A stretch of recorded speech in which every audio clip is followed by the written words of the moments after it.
नमस्कार दोस्तों, welcome back to my channel. Friends, मैं आप सबका अपने चैनल स्टॉक्स फॉर लाइफ पे बहुत स्वागत करता हूं। Welcome to STFL family.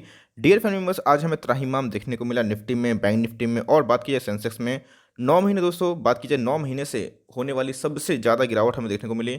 आज एक भी कोई भी टॉप गेनर हमें देखने को नहीं मिला, सारे टॉप लूजर कैटेगरी में ही देखने को मिले। तो फ्रेंड्स, इतना जो ग्लोबल सेल ऑफ आया, ऐसा क्यों?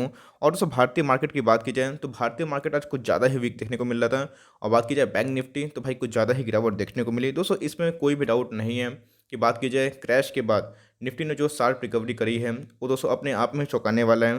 तो कोई भी दोस्तों एकदम पक्के दावे के संग नहीं बोल सकता कि जो मार्केट का वैल्यूएशन है वो सस्ता है। ऑफकोर्स दोस्तों महंगा है, इस बात को हमेशा ध्यान रखिएगा। तो कोई भी नेगेटिव न्यूज़ मार्केट में एक ह्यूज सेल ऑफ ट्रिगर करती है। तो फ्रेंड्स, कौन कौन से सेल ऑफ के ट्रिगर जो रीज़न है वो देखने को मिलते हैं, वो डिस्कस करेंगे। और उसके साथ साथ दोस्तों, चार्ट में क्या कंडीशन इमर्ज हो रही है, करना क्या है। बिकॉज फ्रेंड्स, बात की जाए हर एक फॉल एक अपॉर्चुनिटी होती है लॉन्ग टर्म निवेशक की। लेकिन यस, जो ट्रेडर होते हैं दोस्तों, वो हमेशा ये फिराक में रहते हैं, कैसे हम मोमेंटम को चेस करके, सेंटिमेंट को खेल के आराम से अपने प्रॉफिट बुक करते चले। फ्रेंड्स, मैंने क्लियर कट बोला है, अगर आप ट्रेडर हैं तो 15,000 से लेकर 15,200 आपके प्रॉफिट बुकिंग के वो रीजन देखने को मिलते हैं। दोस्तों, यही होता है कि अगर आप ट्रेडिंग माइंडसेट से काम करते हैं तो प्रॉफिट को बुक करते चलिए, वरना आज आपके प्रॉफिट स्वाहा हो गए होंगे। एनीवेज दोस्तों, कोई दिक्कत नहीं है, लेकिन लॉन्ग टर्म निवेशक है, इस वीडियो को पूरा देखें कि हमें करना क्या है और कौन कौन से रीजन से आपको पहले से अलर्ट रहना पड़ेगा। कुछ रीज़न दोस्तों भारतीय मार्केट की है, तो कुछ बाहर से आ रहे हैं, कुछ दोस्तों अच्छे न्यूज़ भी हैं। चलिए फ्रेंड्स, इस वीडियो में वही बात होगी, गिरावट क्यों हुई और अच्छे न्यूज़ की क्या हमें कंडीशन दिखाई दे रही है। चैनल फर्स्ट टाइम होंगे, सब्सक्राइब कर सकते हैं इस क्वालिटी कंटेंट को सबसे पहले एक्सेस करने के लिए। Now without delaying any further time, let's begin. Vice अगर बात करें तो आज फॉल बहुत ही खतरनाक देखने को मिली। तकरीबन दोस्तों 2000 पॉइंट सेंसेक्स लौटता हुआ दिखाई पड़ रहा है। बैंक निफ्टी की बात की जाए तो एक समय दोस्तों ये तो 5% से भी नीचे डिप खाता हुआ दिखाई पड़ रहा था। और आप देख सकते हैं कोई भी इंडाइसेस दोस्तों हरे दिखाई नहीं पड़ रहे हैं। लेकिन यस, जो निफ्टी मिड कैप है दोस्तों, उसमें आज कंपेरेटिवली थोड़ी कम गिरावट दिखाई दे रही है। तो भाई ग्लोबल सेल ऑफ तो कल ही हम लोग को रात में समझ में आ गया था, सुबह को दोस्तों थोड़ा सेल ऑफ इंटेंस हो गया।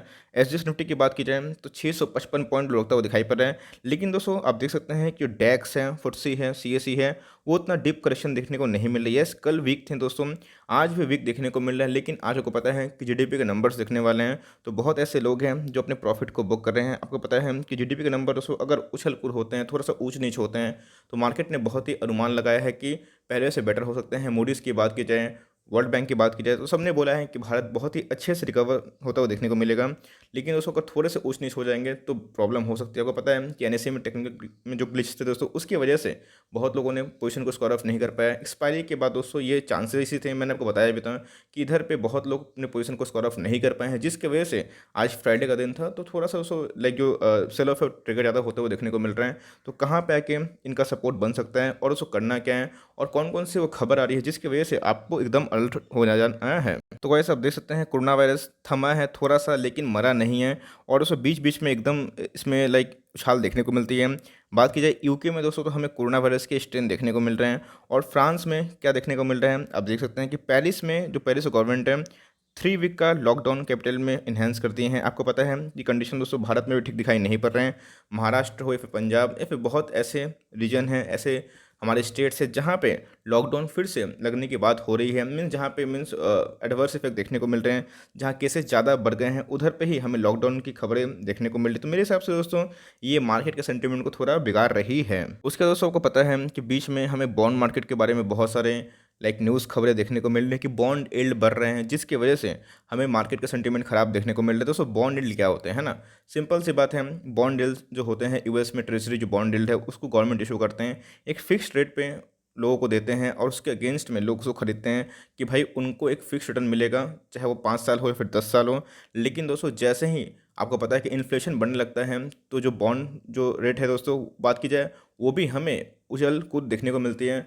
बात की जाए अभी इन्फ्लेशन की बात की जाए तो इक्विटी मार्केट में वैल्यूएशन काफ़ी हाई है, और जिस हिसाब से तेल के दाम बढ़ रहे हैं और कच्चे तेल दोस्तों जिस हिसाब से महंगे हो रहे हैं, जिससे सारे रॉ मटेरियल महंगे हो रहे हैं, वहाँ पर दोस्तों बात की जाए जो यील्ड है दोस्तों वो बढ़ता हुआ दिखाई पड़ रहा है, जो यूएस बॉन्ड यील्ड की वजह से मार्केट थोड़ा सा परेशान है। फ्रेंड्स, अगर यूएस बॉन्ड यील्ड की बात की जाए, अगर उसमें तेज़ी आती है और उसमें अगर सेल ऑफ आता है दोस्तों, तो यील्ड बढ़ जाता है। और जैसे ही यील्ड बढ़ता है तो लोगों को दिखाई पड़ता है कि चलो भाई, जो रिच वैल्यूएशन है इक्विटी मार्केट का, वहाँ से कुछ पैसा को शिफ्ट करते हैं, जिसकी वजह से बहुत ऐसे इमर्जिंग कंट्री है just like India, Indonesia, Bangladesh या फिर बहुत अच्छी कंट्री है जहाँ पे हमें ग्रोथ देखने को मिल रहे हैं, वहाँ से दोस्तों पैसा निकाला जाता है। और ये पैसे कौन निकालते हैं? एफआईआईज, बिकॉज उनको दिखाई पड़ता है उनके पास एक अच्छा ऑल्टरनेटिव ऑप्शन है जहाँ पे वो फिक्स्ड इंस्ट्रूमेंट से पैसा कमा पाए। तो वो रिस्क क्यों लें जहाँ पे इक्विटी का मार्केट में वैल्यूएशन काफ़ी हाई हो गया, जिसकी वजह से दोस्तों वो कंटिन्यूसली सेल ऑफ कर रहे हैं। और कुछ दिनों से हमने देखा है कि जो पेस है, बात की जाए भारतीय बाज़ारों में जो फॉरेन से पैसे लेके आते हैं उनके पेस में कमी हुई है, और दोस्तों कुछ दिनों से तो वो बिकवाली पे एकदम उतारू हो चुके हैं, जिसकी वजह से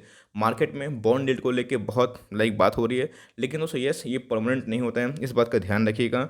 बिकॉज जिस हिसाब से इन्फ्लेशन बढ़ रहे हैं, ऑफकोर्स बात की जाए आरबीआई की, वर्ल्ड बैंक की, या फिर बात की जाए फेड की, सब कोशिश कर रहे हैं कि इन्फ्लेशन को कंट्रोल में किया जाए।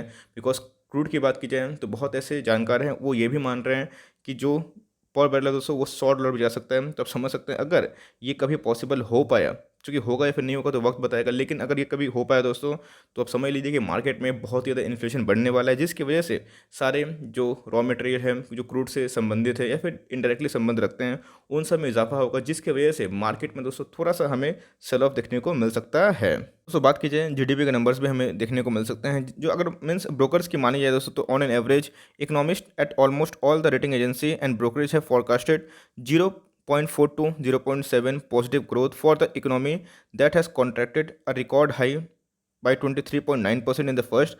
आपको पता है दोस्तों Q1 के नंबर्स की बात की जाए तो बहुत ही डराने वाले थे हम, लेकिन उस हिसाब से रिकवरी तो हुई है। तो जितने का ब्रोकर्स का अगर एवरेज ऑन एंड कॉल निकालें तो उस हिसाब से दोस्तों हमें एक के नीचे एक तो ज़्यादा हो जाएगा, 0.4 से लेकर 0.7 तक हमें इकोनॉमिक जो ग्रोथ है दोस्तों पॉजिटिव में देखने की उम्मीद है।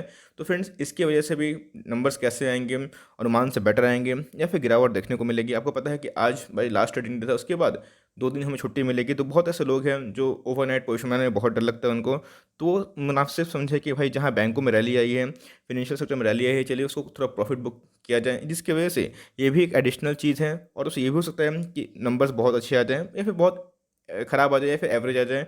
ये तो फ्रेंड्स वक्त के साथ ही पता चलेगा, लेकिन अब देख सकते हैं कि हमें भारतीय मार्केट में इसकी वजह से भी आज एक सेल ऑफ देखने को मिला था। दोस्तों अच्छी बात तो ये है, आपको पता है कि मूडीज़ बहुत ही बड़ी एजेंसी है, तो भाई उन्होंने अपना जो जीडीपी का प्रोजेक्शन है भारत को लेके फोरकास्ट को थोड़ा सा अप कर दिया, 13.7% दिखाया है, जो कि FY22 को लेके बहुत ही शानदार है। तो मेरे हिसाब से दोस्तों अगर आपको पता है कि अगर वैल्यूएशन बहुत ही महंगे होते हैं तो एक ग्लोबल सेल ऑफ आता है, बियर्स हमला करने की कोशिश करते हैं। बिकॉज दोस्तों बियर्स छुपे हुए होते हैं, मरे हुए नहीं रहते हैं। बिकॉज सबसे इंपॉर्टेंट चीज़ आप लोग को समझना चाहिए, हमेशा निफ्टी भागता हुआ नहीं रहेगा। बिकॉज निफ्टी में एक हेल्दी करेक्शन हमेशा दोस्तों एक वेलकम होता है इन्वेस्टर्स के लिए।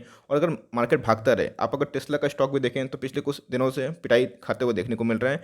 यही होती है हेल्दी करेक्शन, बहुत ही इंपॉर्टेंट होता है, चाहे वो इंडेक्स हो चाहे वो स्टॉक हो। तो इसीलिए एक न्यूज़ की वजह से अगर स्टॉक के प्राइस भागते हैं, जैसे मैंने बताया कि इसके पहले गवर्नमेंट अनाउंस किया था कि भाई एम्बार्गो हटा देंगे जहाँ पे प्राइवेट बैंक भी हिस्सा ले सकते हैं इकोनॉमी में। तो उस हिसाब से दोस्तों अगर जीडीपी की बात की जाए तो हमें फ्यूचर आउटलुक ठीक ठाक दिखाई पड़ रहे हैं और भारत में ग्रोथ है। और आने वाले टाइम में दोस्तों राकेश झुनझुनवाला हो, बड़े बड़े एनालिस्ट हों, वो भारत को लेकर सकारात्मकता दिखा चुके हैं, ऑप्टिमिज्म जाहिर कर चुके हैं। तो मेरे हिसाब से दोस्तों आपको घबराना नहीं है। अगर फंडामेंटली स्ट्रॉन्ग कंपनी के संग आप जाते हैं, एसटीएफ के टॉपिक में निवेश करते रहें। आपने देखा होगा कि मैंने दोस्तों कम्युनिटी टैब में पोस्ट कर दिया कि मैंने आज कौन से स्टॉक्स कर दें।